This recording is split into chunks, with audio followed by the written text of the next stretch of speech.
Boa, boa noite, irmãos. Graça e paz. Satisfação tê-los aqui na nosso estudo bíblico 2, mais uma vez aqui, falando sobre Gênesis, né? A gente vem falando sobre esse tema há algum tempo.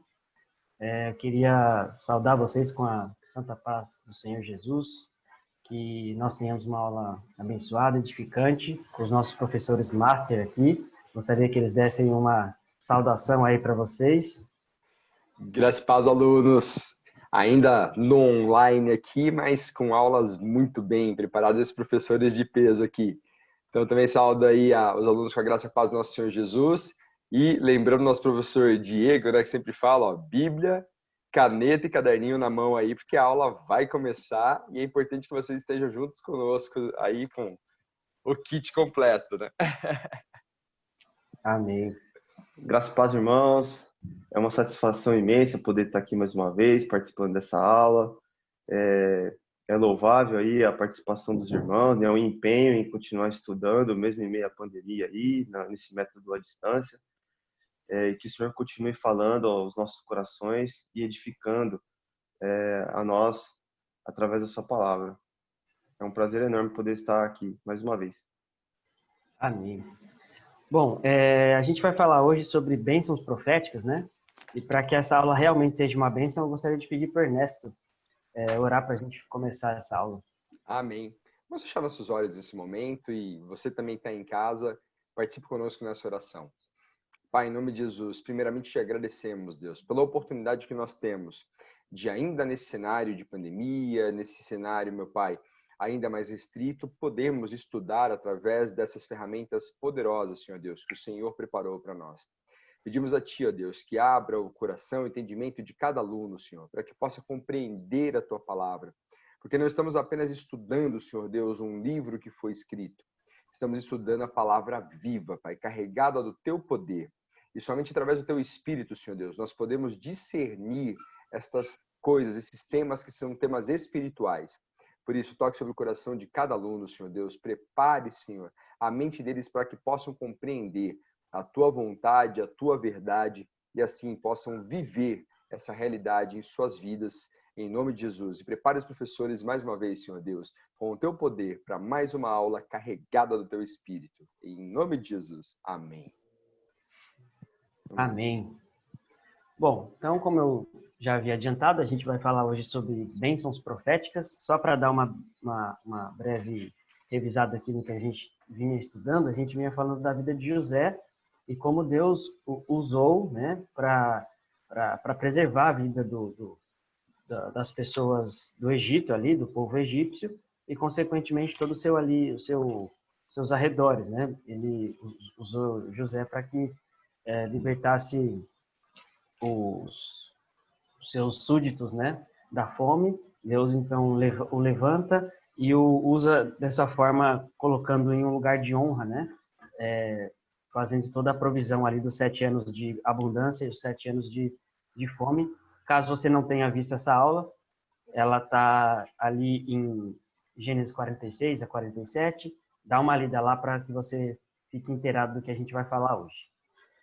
Bom, hoje o que a gente vai falar? A gente vai falar sobre a conclusão, né, da vida e da missão de Jacó como servo de Deus. E aí eu coloquei um breve resumo, né, que a gente vai ver como a fidelidade, o caráter e a soberania de Deus fez com que as promessas feitas a Abraão, Isaac e Jacó foram passadas de geração em geração até a criação de uma nação constituída por Deus mesmo, um povo escolhido que a gente conhece como Israel.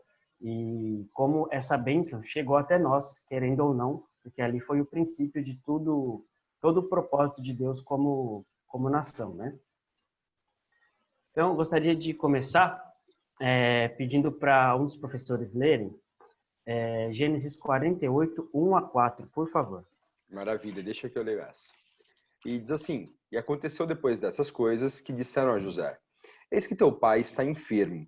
Então tomou consigo seus 2 filhos, Manassés e Efraim, e um deu parte a Jacó e disse: Eis que José teu filho vem a ti.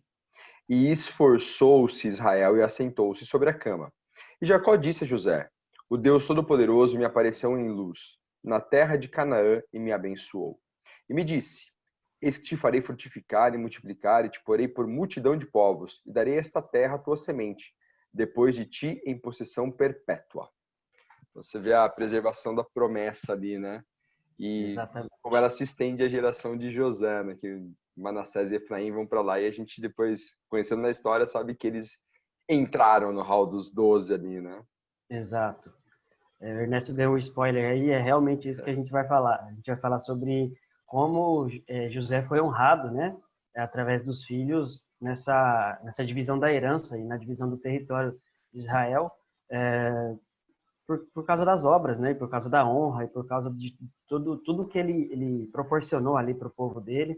Ele em nenhum momento viu aquelas bênçãos como dele, ele sempre enxergou a visão de Deus macro, né? Ele não enxergava Deus agindo na vida dele, mas ele enxergava Deus usando como instrumento para abençoar o povo. Isso que é muito interessante, né? Que é o que a gente vai ler agora. A partir do versículo 5, a gente começa a enxergar as bênçãos que Jacó entrega nas mãos de José através de seus filhos. Você consegue ler para a gente, Rodrigo, acredito que até o 6, né? 5 e 6, por favor. Amém. Gênesis 48, versículos 5 e 6. Está escrito assim, ó. Agora, portanto, os 2 filhos que te nasceram na terra do Egito, antes que eu viesse para junto de ti no Egito, serão meus. Efraim e Manassés serão meus, como Ruben e Simeão. Quanto aos filhos que gerarás depois deles, serão teus. Em nome de seus irmãos receberão a herança. Amém.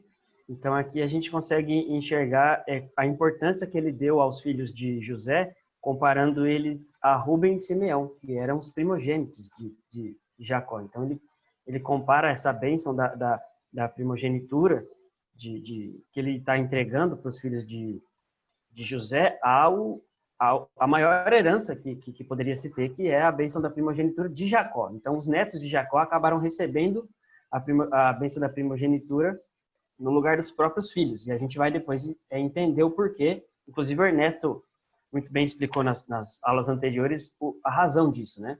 E a gente vai conseguir enxergar essa bênção e o motivo de que cada um consegue receber o que segundo as suas obras, né? Então, mais uma vez, é interessante a gente ver como Deus não está preso a leis ou preceitos ou religiosidade, né? Ele é soberano sobre todas as coisas. Então, mais uma vez, acontece, como aconteceu com Isaac, como aconteceu com Jacó, a troca, digamos assim, da bênção da primogenitura em relação aos próprios netos, né? Então, ali a gente sabe que Manassés nasceu primeiro que Efraim, mas, mais uma vez, aquela, digamos, a sina se repete e a gente enxerga Deus fazendo algo que ali até o próprio José não entende, fica meio chateado, a gente vê no texto, mas ele entrega a Efraim a primogenitura em detrimento de Manassés. Então, gostaria que alguém lesse 48:19, por favor. Esse texto também é interessante, né, Guilherme? Porque, que nem você mencionou, mostra essa inversão de Deus. Assim como o próprio Jacó, ele recebeu a bênção, né, como primogênito, ao invés de Esaú, a gente vê isso se repetindo na história, mas agora de uma maneira consciente, porque Deus é quem está no comando, não é? Deus não segue as convenções sociais. Deus ele tem planos que ele cumpre, né? E o 19 mostra isso, né? Porque, só contextualizando, porque esse versículo está no meio da história. Eu acho que se você ler o 17, 19, acho que fica mais completo. Isso, acho melhor. Isso. 17. Gênesis 48, 17. Abra sua Bíblia aí, aluno. Estão junto com a gente. Vendo, pois, José que seu pai punha a sua mão direita sobre a cabeça de Efraim, foi mal aos seus olhos, e tomou a mão de seu pai para transpor de sobre a cabeça de Efraim a cabeça de Manassés. E José disse a seu pai: Não assim, meu pai, porque este é o primogênito, põe a tua mão direita sobre a sua cabeça. Mas seu pai o recusou e disse: Eu sei, filho meu, eu sei. Também ele será um povo e também ele será grande. Contudo, seu irmão menor será maior que ele, e a sua semente será uma multidão de nações. Olha que interessante, né? Amém. E a gente consegue ver até na história de Isaac isso, né? Porque Ismael, ele é um filho ali produzido pela vontade do homem, né? Mas isso não importa para Deus. O que importa para Deus é o plano dele continuar sendo mantido, né? A palavra dele não passa, né? A palavra fala que céus e terras passarão, mas a minha palavra permanecerá para sempre. Então a gente consegue enxergar isso acontecendo. Por mais que o homem tente dar jeitinho nas coisas de Deus ou tente dar aquela ajudinha, que até hoje, né?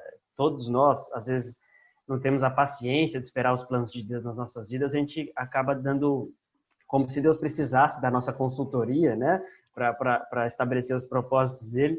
Então, a gente acaba vendo que isso não importa, isso não altera os planos de Deus, isso apenas, às vezes, atrasa, né? Porque às vezes a gente acaba atrapalhando o que Deus poderia estar fazendo na nossa vida de outra forma, ele vai fazer, ele vai encontrar uma forma de fazer. Mas a gente acaba muitas vezes sofrendo desnecessariamente do que se a gente tivesse esperado o tempo certo e tendo fé de que ele vai fazer.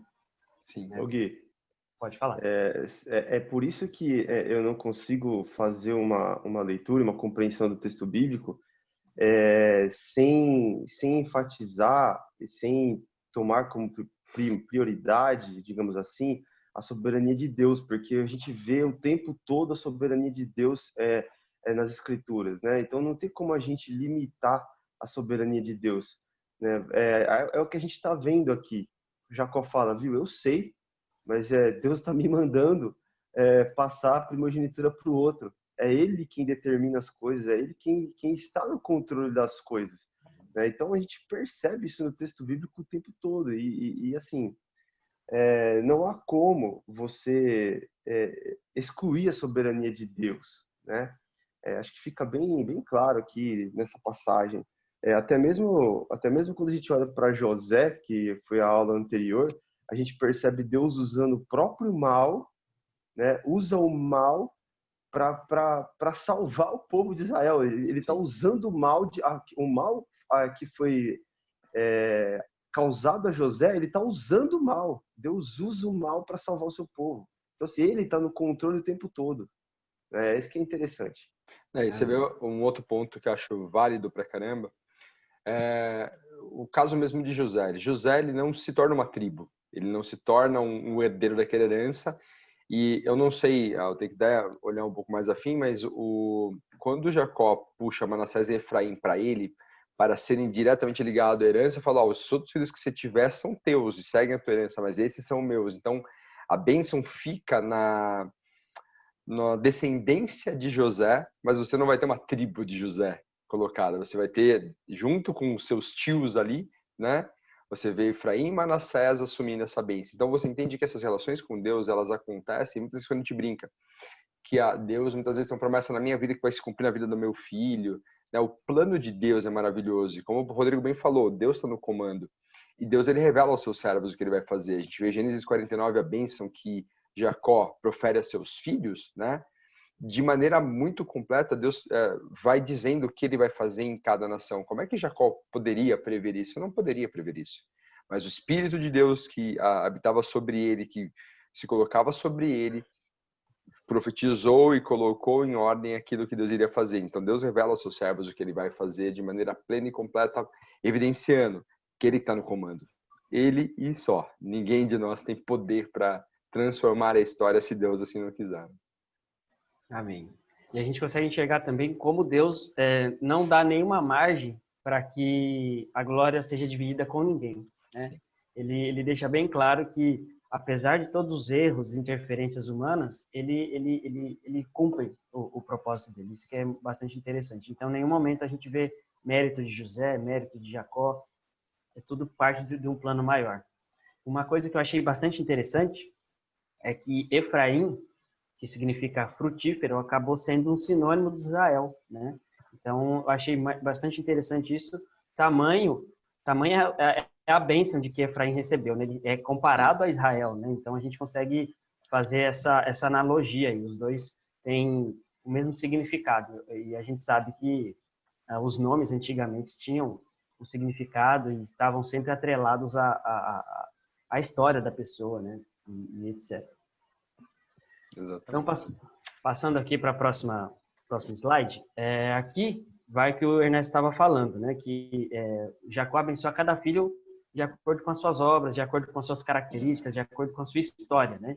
Então, a partir do capítulo 49, mais ou menos até o 27, versículo 27, a gente enxerga a descrição e como Jacó, tamanha era a sabedoria que Deus tinha dado a ele no final da sua vida, como ele conhecia tão bem cada filho que ele tinha, né?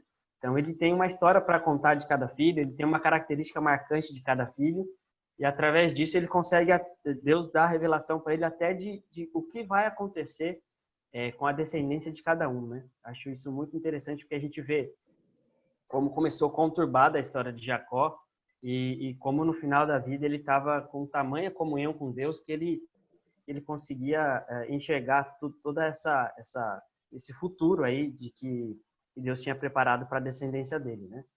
Então, eu gostaria que alguém lesse Gênesis 49, de 3 a 7, por favor. Vamos lá, esse aqui é aquele trecho que eu tinha comentado que eu acho fantástico, né? E diz assim a palavra de Deus, no versículo 3. Rúben, tu és meu primogênito, minha força e o princípio de meu vigor, o mais excelente em alteza e o mais excelente em poder.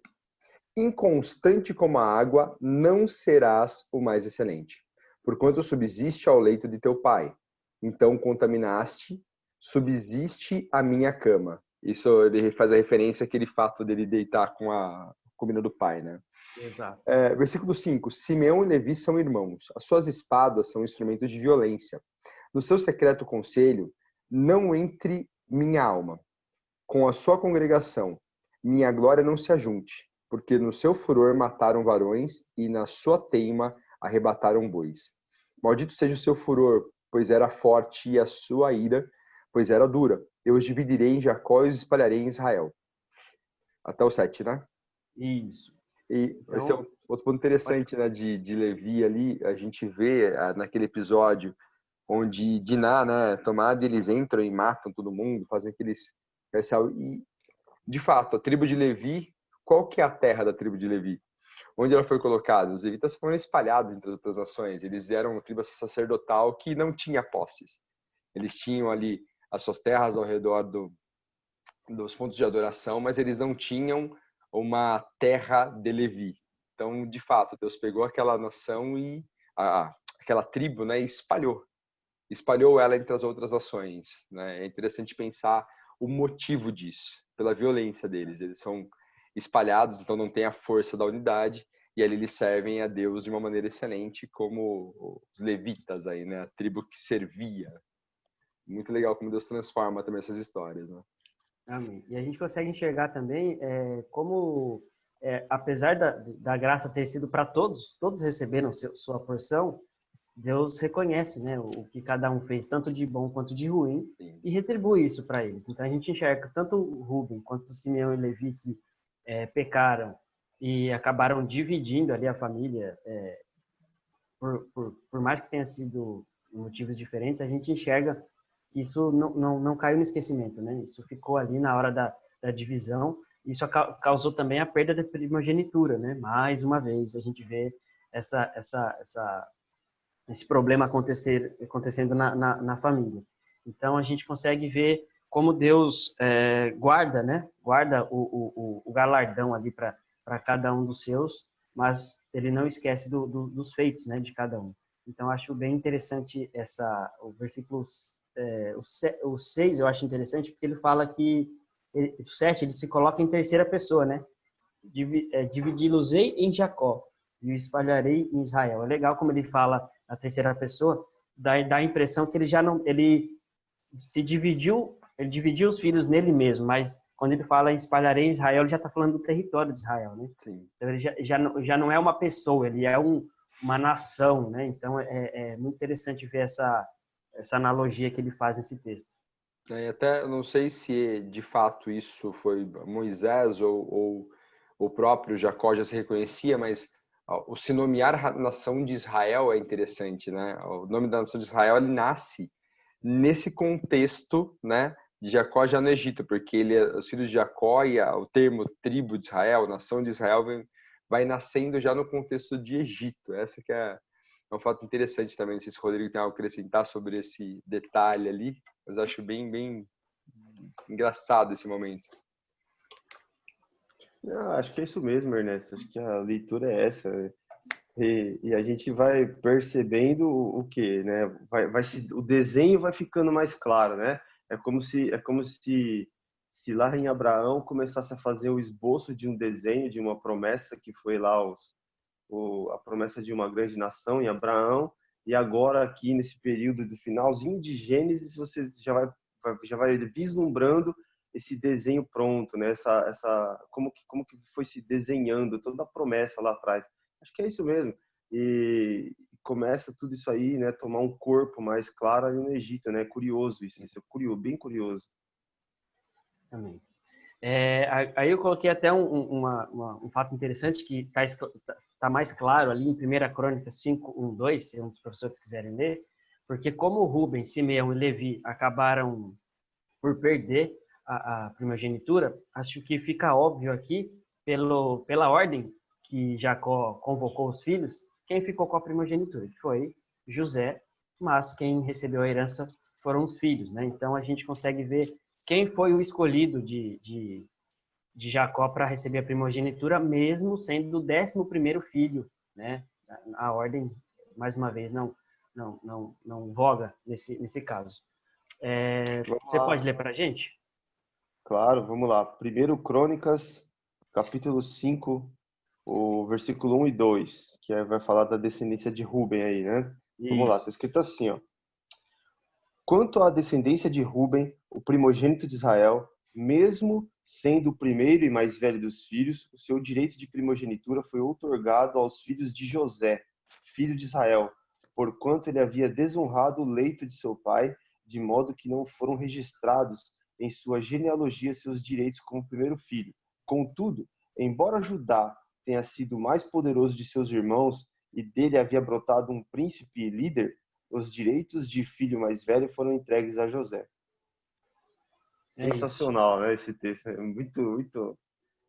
Aqui é a explicação, né, de tudo que é o porquê que Rubem não foi o primogênito, né? Porque ele escorregou na casca de banana lá, pisou na bola com o pai. E José, Jacó, ele era rancoroso, né? Parece que o Jacó era rancoroso. Não, você fez lá o que não devia, então também não vai. Toma. Claro que não é isso. Claro que não é isso, né? Claro que há toda uma ação de Deus nisso tudo, né? Eu só tô brincando. É isso. Não sei se o professor Guilherme vai mencionar ainda dentro dessas bênçãos, como a gente fala em quase todas as aulas, a Bíblia ela é cristocêntrica e cristológica, né? Os versículos do 9 e 10 do capítulo 49, na minha opinião, são versículos puramente cristológicos. Não sei se o professor Guilherme quer dar uma lida aí para os alunos, mas vamos dar uma olhada nesses versículos, acho que vale a pena fazer uma menção deles. Sem dúvida. Eu ia falar agora no terceiro item, que é até bastante longo, não dá tempo para a gente ler tudo, depois vocês leem com calma aí, quem não conseguiu ler durante a semana, mas aí vocês vão analisar, 3 ao 28, aquela descrição que eu tinha dito anteriormente, que é como cada filho era, qual era a característica que ele tinha, qual era a história que ele tinha, e o que ia acontecer com cada tribo, né? Então, Deus deu essa revelação para Jacó. E dentre essas revelações, eu até destaquei aqui o versículo 8 a 10. Eu acho que é muito importante, como o Ernesto falou, porque nós não somos judeus, nós somos cristãos. Então, para a gente entender o que isso tem a ver com a gente, de fato, a gente vai enxergar aqui como o plano de Deus é perfeito e maravilhoso, e aqui a gente já enxerga o plano dele para nós. Então, eu gostaria que o Ernesto lesse 49, 8 a 10, por favor. Diz assim o versículo 8: Judá, a ti te louvarão os teus irmãos, a tua mão será sobre o pescoço de seus inimigos, os filhos de teu pai a ti se inclinarão. Judá é um leãozinho, da presa subsiste, filho meu. Encurva-se e deita-se como um leão, e como um leão velho, quem o despertará? O cetro não se arredará de Judá, nem o legislador dentre seus pés, até que venha Siló. A ele se congregarão os povos. Então, quem Amém. percebeu aí alguns termos importantes, né? O termo de leão, o termo de os seus irmãos se inclinarão a ti, né? Então, a gente vai ver os reflexos na história, a divisão depois das tribos de norte e sul, né? Tribo de Israel ao norte, a tribo de Judá ao sul. E quem que vem da tribo de Judá, né? Jesus. Exatamente. Então a gente vê que quando ele fala do cetro e o legislador, está claramente falando de Jesus. E até o próprio, até que venha Siló e a ele se congregarão os povos. Então a gente tem toda uma profecia que atinge até o final dos tempos, dita em uma promessa dada a Jacó ali, de Jacó a Judá. Olha como Deus é perfeito no que ele faz. E ao decorrer da história fica cada vez mais claro a ação de Deus e a previsão de Deus de todas as coisas, o controle de todas as coisas desde o princípio. Quem imaginaria, né, que de Judá sairia Jesus, o Salvador, o Messias? Então é uma promessa messiânica ali, né? Isso Sim. é muito interessante pensar. Você quer comentar, Rodrigo? Pode falar. Só reforçando o que o Ernesto falou, né? Inclusive, muitos teólogos eles consideram o versículo 10 aqui do capítulo 49 como um texto messiânico, sim, né? É um texto messiânico porque vai fazer referência ao Senhor Jesus Cristo, né? E ele é o próprio leão, né? É engraçado que aqui, assim, Judá é como um leãozinho, né? A figura, o estandarte da tribo de Judá vai ser o leão, né? Cada tribo depois vai tomar para si um estandarte, né? Um símbolo que Jacó ele já até menciona que qual vai ser os estandartes. Ele traz uma ideia. E Jesus é esse próprio leão, né? E para enfatizar tudo isso, alguns profetas vão fazer essa referência, né? Ezequiel, Malaquias, eles vão falar do leão aí. Malaquias não, Miqueias vai fazer referência ao leão da tribo de Judá, que é esse rei salvador, né? E tem também uma questão interessante que vai falar aqui, ó, que a tribo de Judá, o povo, a nação de Israel, que posteriormente vai ser aí Judá, né? Judá vai tomar esse papel de nação de Israel por conta dos cativeiros, é ela que vai subsistir. Ela vai ter descanso e paz, toda a nação de Israel. E isso vai trazer um argumento escatológico interessante aí com relação aos judeus, mas não dá para... É um assunto para uma outra hora, isso daí, né? O futuro escatológico de Israel, né? É interessante que já começa a se desenhar aqui em Gênesis. É impressionante. Amém. Muito bom.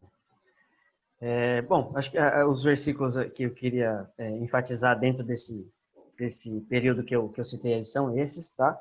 Depois vocês leem com calma, vocês vão ver a característica de cada tribo. Aí eu trouxe só a título de curiosidade, só para que muitas vezes a gente lendo não consegue montar isso na cabeça, né?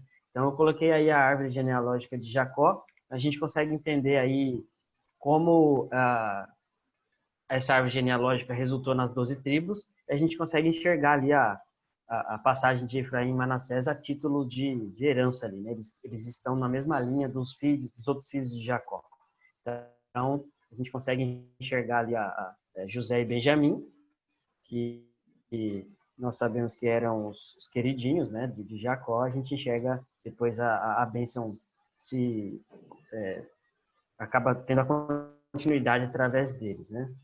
Aqui também coloquei um mapa para a gente enxergar aqui a herança se transformando em território, né? Então a gente consegue enxergar até a fidelidade de Deus quando ele fala para José, olha, eu abençoei Efraim, sim, eu dei a primogenitura para Efraim, mas isso não significa que Manassés vai ficar sem bênçãos. Olha o tamanho do território de Manassés. Então, olha como Deus é justo, né, e bondoso com todos, né? Olha o tamanho do território de Manassés aí.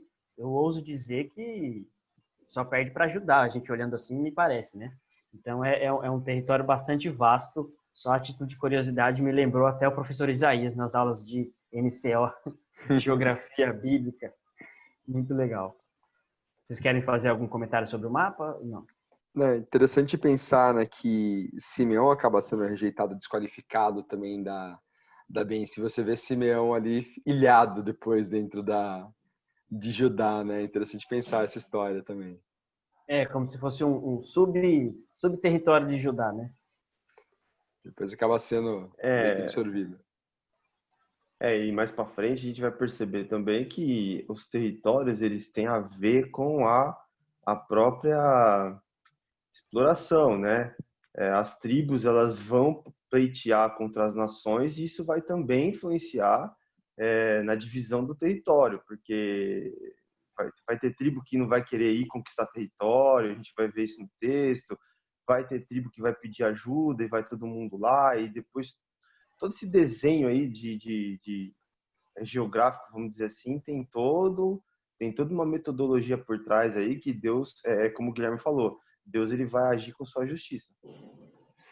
E aqui já se mapeia desde o princípio uma guerra que ainda existe, né? Olha a Palestina ali, a faixa de Gaza, desde o princípio, desde do começo da divisão das tribos. Aquele território dos filisteus nunca é conquistado. Aquela briga eterna sobre aqueles territórios continuam até os dias de hoje. Eu queria acessar uma por ali. Eu acho um fato interessante também esse ponto, porque eles deveriam dominar a terra, né? Porque até o Mar Grande eles deveriam tomar, mas aquele ponto nunca foi tomado. Eu acho muito engraçado isso dentro da história toda de Israel, né? Verdade. Bom, aí a gente já vai para encaminhar para o fim da história de Jacó, né? A missão dele está feita, ele acaba de fazer a divisão da herança, a divisão do território, e aí eu achei muito incrível isso, eu nunca tinha me atentado a isso. O que eu achei mais incrível foi como até os egípcios honraram a Jacó, né? Através do reconhecimento que José tinha, como eles sentiram a morte de Jacó, tanto quanto José, né? Então, aqui eu gostaria só de enfatizar onde ele foi enterrado, né? Que foi em Canaã, junto com seus pais. Quem pode ler para a gente 49:30, por favor? Eu leio.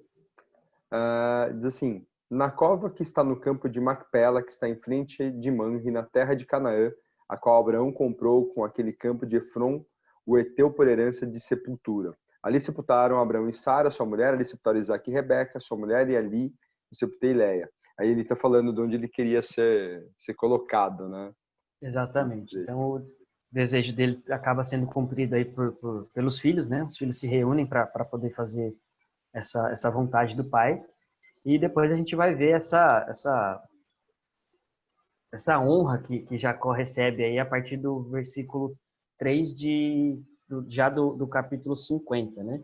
Aí a gente pode ler, eu acredito que até o 6, eu acho que fica bem explícito aí como a importância que teve esse fato até na sociedade egípcia, né? Amém. Eu leio. Gênesis 50, a partir do versículo 3, está escrito assim, ó. Levaram 40 dias completos, pois esse era o tempo para o embalsamamento. E os egípcios choraram sua morte 70 dias.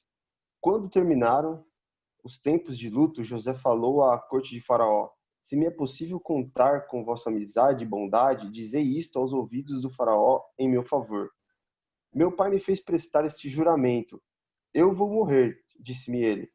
Tenho um túmulo que mandei cavar na terra de Canaã, e é lá que me sepultarás. Agora, portanto, que me seja permitido subir para sepultar meu pai.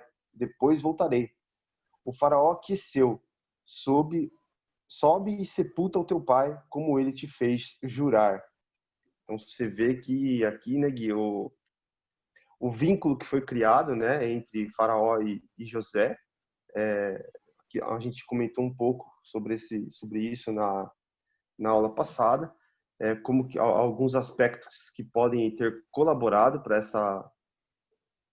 para esse vínculo, né, além de toda a questão da habilidade de José, né? Existem outros aspectos também que a gente pode se debruçar para estudar.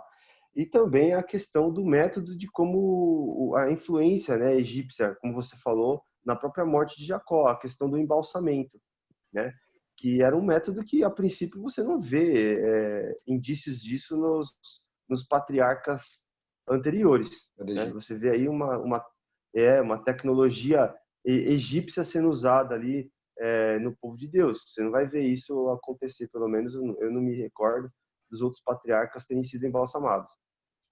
É interessante ver também, Rodrigo, o cortejo que é feito, né? Porque não sobe apenas José, os seus irmãos, mas basicamente toda a terra deles, toda a terra de Gozem ali, exceto os meninos que ficaram os mais jovens permaneceram, mas sobem todos eles nesse primeiro êxodo ali. Sobe os anciãos do Egito, né? Os egípcios ali, e mais um baita de um cortejo gigantesco com todos os servos de Faraó subindo para fazer esse cortejo a sepultarem, né, Jacó. Então você vê a grandiosidade desse evento, né? Depois de um período ali no Egito de fome, é o primeiro retorno que eles fazem a Canaã, basicamente como uma nação, já com as bênçãos dadas. Eles retornam depois ao Egito para completar o tempo lá. Mas é bem interessante pensar nesse detalhe, né, da maneira como foi feito isso, né? Para enfatizar, inclusive corroborar com o que o Ernesto falou, eu vou ler o versículo 11, que fala assim: tendo visto os moradores da terra, os cananeus, o luto na ira de Atate, disseram: grande pranto é este dos egípcios. E por isso se chamou aquele lugar Abel Misraim, que está além do Jordão. Então a gente vê que os egípcios choraram, os egípcios se compadeceram daquela situação, ficaram bastante realmente tristes. Como o Ernesto falou, toda a nação praticamente subiu para acompanhar esse evento. Então ele teve um funeral assim digno de Faraó, né? E olha que nem egípcio ele era. Olha como Deus nos honra até depois da morte, né? Olha que legal ver isso, né? E você lembra da promessa, né, que Deus faz para ele, que ele iria, mas que ele retornaria à sua terra. Então, esse retorno já estava profetizado e Jacó já sabia que isso iria acontecer, porque Deus já tinha falado para ele quando ele desce ao Egito. Então, você vê Deus cumprindo a promessa na vida dele e depois cumprindo a promessa com a nação toda no Êxodo, né? Amém. Muito legal.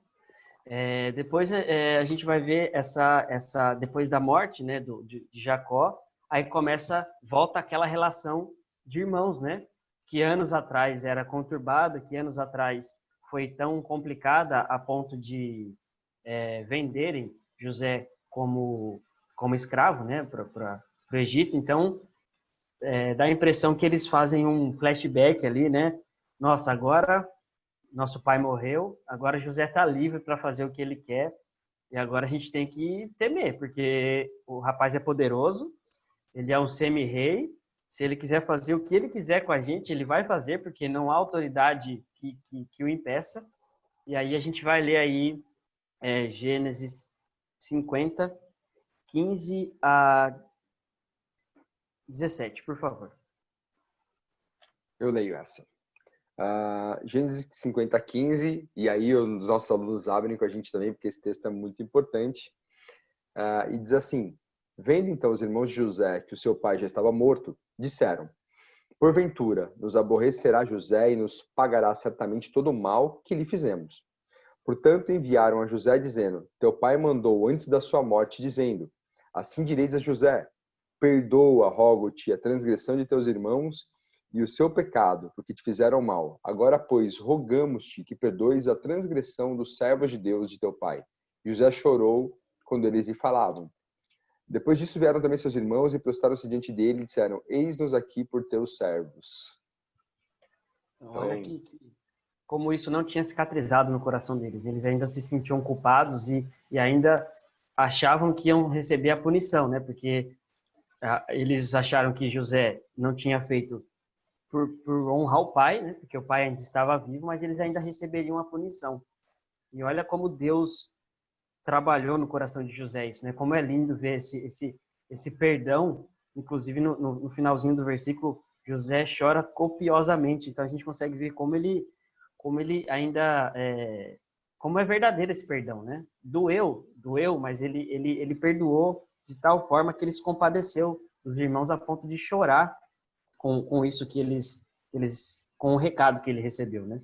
Você vê que esse recadinho meio forjado também, né? Que atribuíram ao pai umas palavras aí para compadecer José na história, porque você vê que o coração deles continuava sendo assim, de dar esse jeitinho. Mas, de fato, você vê a intervenção divina em tudo isso, né? Porque José, depois, ele reconhece que ele não teria por que fazer nada. Ele fala, não estou em lugar de Deus para julgar vocês. E José entendia claramente que o julgamento para esses fatos que ocorreram, para o que eles fizeram, viria de Deus, né? E a gente vê mais uma vez aquilo que Paulo fala, né? Que o homem, ele semeia aquilo que ele ceifa aquilo que ele semeia, né? Então, a gente colhe o que planta, basicamente, aí, transcrevendo um pouco aí o que Paulo nos fala. E isso é fato. O que a gente semear hoje, o que nós plantamos, tem consequências. Nossas atitudes têm consequências. Deus está no comando de tudo, Deus está controlando tudo. A perfeição da ação de Deus, ela é clara. Mas nós temos consequências de nossos pecados. Sim, a gente paga o preço do nosso pecado. As nossas falhas conscientes, elas têm o seu salário. E, de fato, se eu desconsiderar Deus, eu já sei que o salário do pecado é a morte, né? E glória a Deus pelo dom gratuito dele, que é a vida. Mas não pense que viver no pecado não tem consequências. Tem. Existe um preço para isso. Amém. Tanto é verdade que a gente vê o que aconteceu com os primogênitos, né? Eles foram perdoados, mas Sim. Tem a consequência do próprio pecado. Não é um castigo de Deus, é realmente consequência do que eles mesmos fizeram. E nesse discurso dos irmãos, dá para a gente notar que eles aprenderam bem com o antigo Jacó, né? Porque Jacó, quando ele vai se reencontrar com Esaú, ele dá aquela, né? Aquela massageada no ego de Esaú, né? Manda presente e tal. Aqui a gente vê a mesma coisa. Manda um mensageiro, manda um recadinho lá para ele para ver para sentir como é que José tá. Depois a gente se aproxima. Então a gente vê bastante semelhança nesses dois episódios, né? E se prostra, né? Ó, isso aqui dos teus servos, Exato. Né? Ó, como você mesmo, Senhor, estamos aqui, ó, somos teus servos, né? Tá aí. Bajulação é a marca registrada desse pessoal.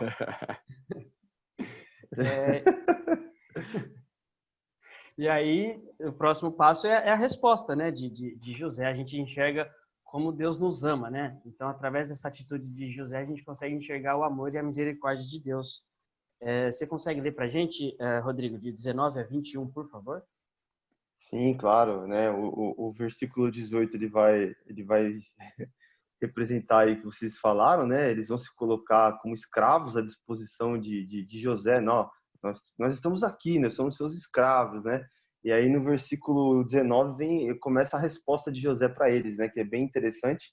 Começa assim, ó, Gênesis 50:19. No entanto, José lhes assegurou: não tenhais qualquer receio. Acaso estou eu no lugar de Deus? O mal que tinhais a intenção de fazer-me, o desígnio de Deus o mudou em bem, a fim de cumprir o que se realiza hoje diante de nossos olhos, salvar a vida de um povo numeroso. Agora, pois não temais, eis que eu vos sustentarei, bem como os vossos filhos. E assim ele os tranquilizou e encorajou com palavras carinhosas. É impressionante, né, Gui? Assim, o que a gente consegue ver desse encerramento aqui de Gênesis, né? Pelo menos os versículos aí que o Ernesto leu e agora esses 3 versículos que eu fiz a leitura, que assim, ó, é o cumprimento dos sonhos que José teve lá no começo, né? Você vê todo o cumprimento daqueles sonhos, né, que José teve antes dos irmãos dele lá lançarem ele no buraco.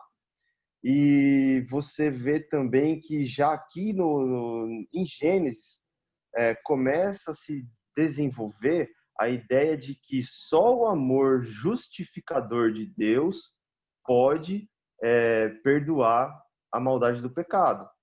Você começa a ver isso aqui já, pelas próprias palavras de José. No entanto, eu sou Deus, né, para te julgar.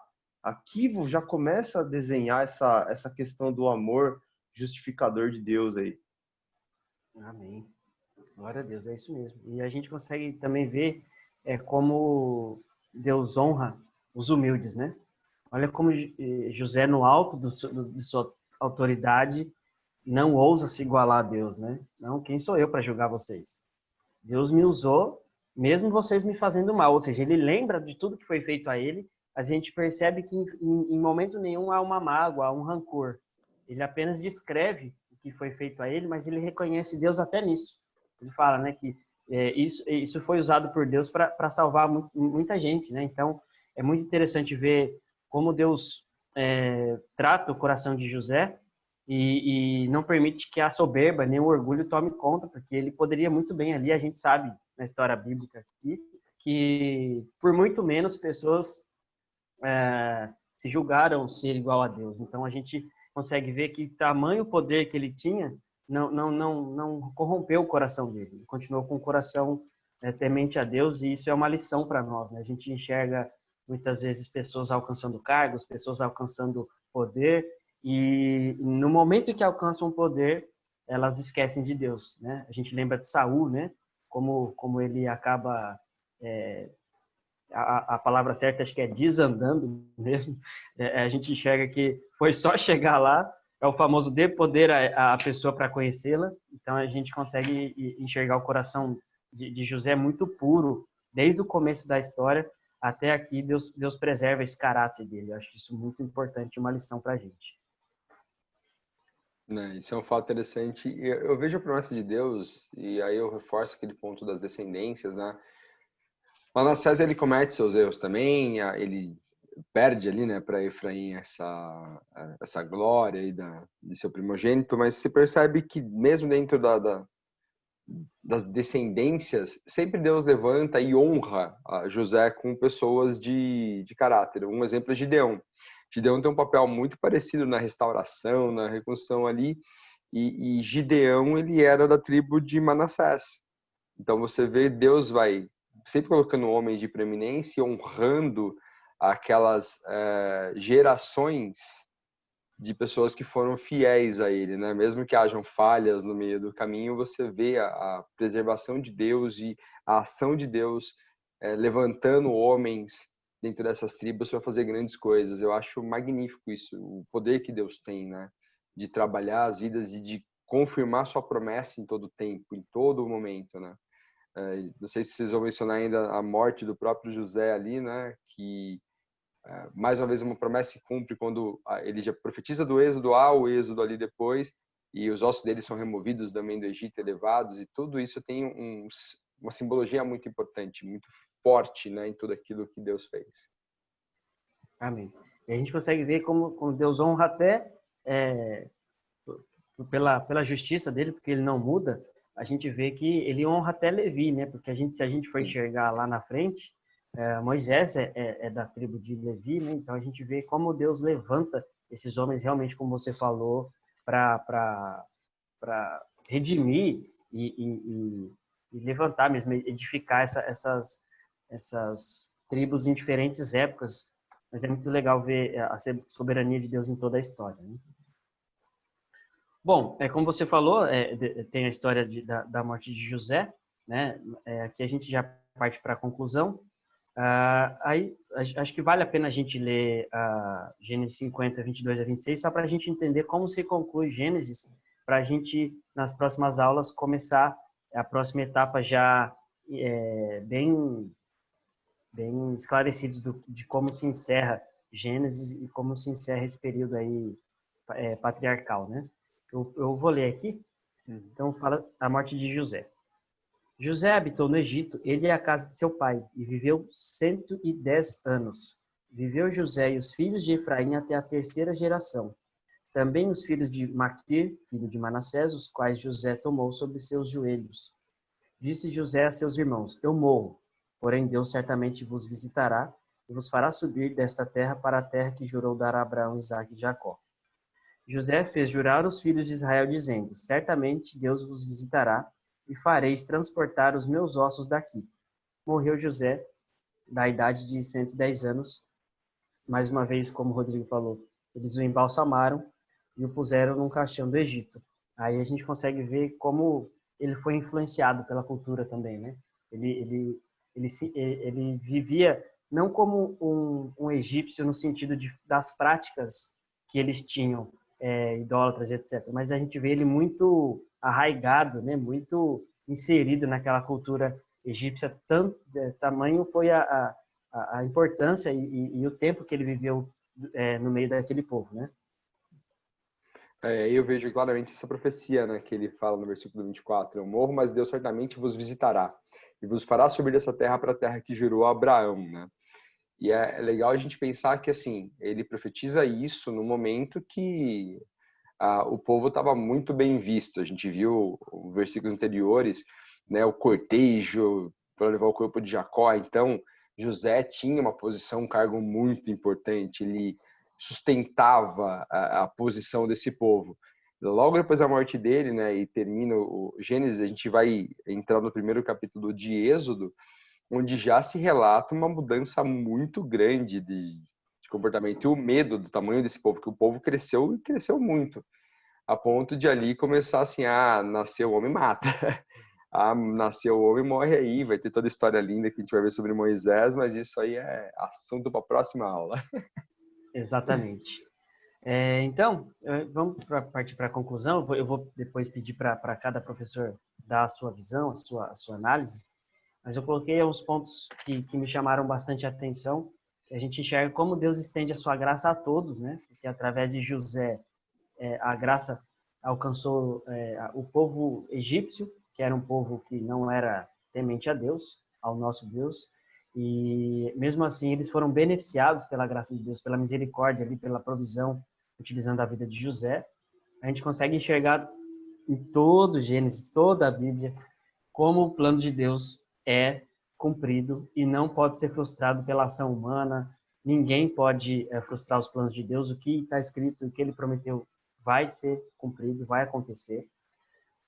Deus retribui a cada um conforme as suas obras. A gente viu aqui que, por mais que todos tenham recebido suas devidas porções da herança, cada um recebeu de acordo com as suas obras. A soberania de Deus, ela transcende qualquer lei ou convenção humana. Então, a gente vê que ele muda a história, ele muda as convenções, ele muda as leis para que o seu propósito seja cumprido. Então, a gente pode ter certeza que nenhum governante, nenhum juiz, nenhum legislador pode mais do que Deus na nossa vida. Então, a lei de Deus, o plano de Deus e o que ele prometeu para nós vai acontecer independente da situação, da pandemia, não importa. O que ele prometeu será cumprido porque ele é soberano e ele é o Senhor da história. Então, é isso que eu queria deixar nas minhas impressões. Queria que os professores aí deixassem as deles. Como considerações finais aqui, eu gostaria de reforçar esse ponto de retribuição aí, né, de Deus, porque a gente vê claramente que Deus ele age na história, a própria bênção que Jacó coloca ali, sei que a profecia de Jacó para os seus filhos foi sim, em boa parte de profecias de bênção, de coisas boas que viriam, mas também de reprimendas, né? Ele também fez algumas reprimendas, e as mais claras aí desses textos são a de Rúben, né? Porque a falta dele ter possuído as concubinas do pai fez com que ele perdesse não só a primogenitura, mas você vê que toda o que Deus faria em cima de Rúben se perde ali pelas atitudes que ele tinha. E a gente vê a mesma coisa no caso de Simeão e Levi, porque quando eles vão para Siquém, que matam todo mundo ali, faz aquele derramamento de sangue, né, por conta daquele fato com Diná, esse crime deles, esse derramamento de sangue ficou tão marcado que você vê Simeão, com aquele mapa que você colocou, onde ficou Simeão? Ficou engolido pela tribo de Judá, né? Virou uma ilha ali dentro, cercado pelos seus irmãos, né? E depois a gente vai ver a dissolução disso acontecendo no futuro. E Levi, da mesma forma, né? Levi não teve uma terra atribuída, ele foi espalhado nas nações como uma tribo profética, como uma tribo que iria, sim, ser honrada, servir a Deus, e como você bem mencionou, né? Moisés descende disso, depois você vê o primeiro sacerdote ali, Arão, e toda a descendência deles são a descendência de Levi, que assume o trabalho para Deus, uma posição extremamente honrosa, né? Mas eles não tinham uma terra deles, então aquele crescimento como uma nação já não existiria para eles. Eles iriam servir aos seus irmãos. Então essa foi de visão. Deus, ele sempre ajusta as coisas, ele sempre conserta as coisas, mas aquele ponto, quando a gente busca Deus, serve a Deus, Deus nos honra. Quando nós buscamos fazer do nosso jeito, da nossa forma, Deus usa nossas vidas assim. Mas a gente tem consequências disso. Então é mais um reforço, né? A gente está aqui dando aula, os alunos estão aí assistindo, se dedicando a aprender. É importante ter isso em mente, que nossas atitudes, a nossa busca, a nossa dedicação, a nossa doação do nosso tempo a Deus, ela é vista, por mais que às vezes pareça que não. Fala assim, mas onde está a honra disso? A honra tem que vir de Deus, a glória tem que vir de Deus. Quando eu tenho a glória para mim, ou quando eu ajo de uma maneira que eu satisfaço a minha vontade, né? A glória já está feita, né? Ou os meus erros, eles têm essas consequências. Deus, ele é justo e sempre será justo. Essa é a grande mensagem aí na reflexão sobre as nossas atitudes e uma aplicação para as nossas vidas. Amém. Rodrigo? Eu deixo também uma aplicação, né? Assim, a aplicação que eu deixo é além ou apesar de nós não entendermos as circunstâncias, os planos de Deus que são designados para as nossas vidas, eles vão se cumprir, ainda que não entendamos, ainda que venhamos a sofrer, ainda que passamos por circunstâncias difíceis. Nós temos que nos espelhar nesses grandes homens, nesses patriarcas, espelharmos na vida de José e sabermos que Deus está conosco e que Ele fará a sua vontade se cumprir, e ela é boa, perfeita e agradável para as nossas vidas. Então a gente tem que se apegar em Deus, crer no seu poder, crer que a vontade dele é que é boa para nós, que nós temos vontade, mas que a vontade dele para nós é sempre melhor para as nossas vidas. Amém. Glória a Deus. Queria agradecer aos professores aí pela ajuda, né? Esses professores sensacionais que a gente tem aqui. Muito obrigado pela ajuda. Queria agradecer os alunos que ficaram com a gente até agora. Espero que tenha sido uma aula edificante. Acredito que temos muito mais a aprender. Quanto mais a gente se aprofunda, mais a gente extrai da palavra de Deus, mais Deus fala conosco. Então, eu queria deixar aqui um desafio: não desista, continue firme aí nos estudos, porque, como os nossos professores disseram, Deus retribui a nossa fidelidade. Então, quando a gente entrega, a gente gasta a nossa vida ali no estudo, em entender, em conhecer mais de Deus, ele nos abençoe e nos agracia. Então, gostaria que o nosso professor Rodrigo fizesse uma oração para a gente encerrar essa aula. Amém.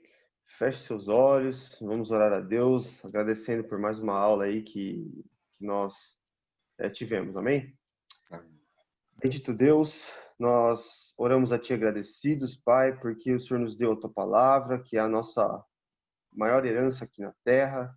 É através dela que nós aprendemos, Pai, um pouco mais de Ti a cada dia e aprendemos a como caminhar, Pai, neste mundo vil, Pai, cheio de pecado. Que nós possamos perseverar, Pai, no aprendizado da Tua palavra e que nós possamos, Pai, conduzir a nossa vida, os nossos dias, através da Tua vontade para as nossas vidas, Pai. Que nós possamos ter inteligência, discernimento e sabedoria em entender que os Teus caminhos são os nossos caminhos de felicidade, Pai, e não os caminhos que nós desenhamos muitas vezes para nós. Fala conosco, continua nos abençoando, a cada um que ficou até agora, Pai. É o que eu te peço, agradecido em nome de Jesus Cristo. Amém. Amém. Amém. Deus abençoe. Tchau, pessoal. Até a próxima. Até semana que vem. Deus abençoe. Amém. E não esqueçam, leiam a palavra de Deus. Quem não leu Gênesis, lê Gênesis. E já ajuda o professor Guilherme aí, Êxodo 1 e 2, aí a leitura para a próxima aula. Então, façam a leitura, estejam preparados para que possam entender o contexto. Como o Guilherme bem falou, né, Gui? Não dá tempo da gente ler todos os textos aqui durante a aula. É uma aula que tem um rico conteúdo, mas a palavra de Deus é o maior conteúdo. Então, quando você está ciente da palavra, aí você entende mais claramente a aula. Então, essa dupla tem que estar andando junto, a leitura da Bíblia e as aulas aqui na Escola Bíblica. Um grande abraço a todos e foi um prazer aí participar, professor Guilherme, sempre com aulas excelentes aí. E é um prazer estar com vocês aqui mais uma vez juntos na nossa Escola Bíblica 2, no Estudo Bíblico 2. Amém. Deus abençoe a todos e até a próxima aula. Até, tchau, tchau.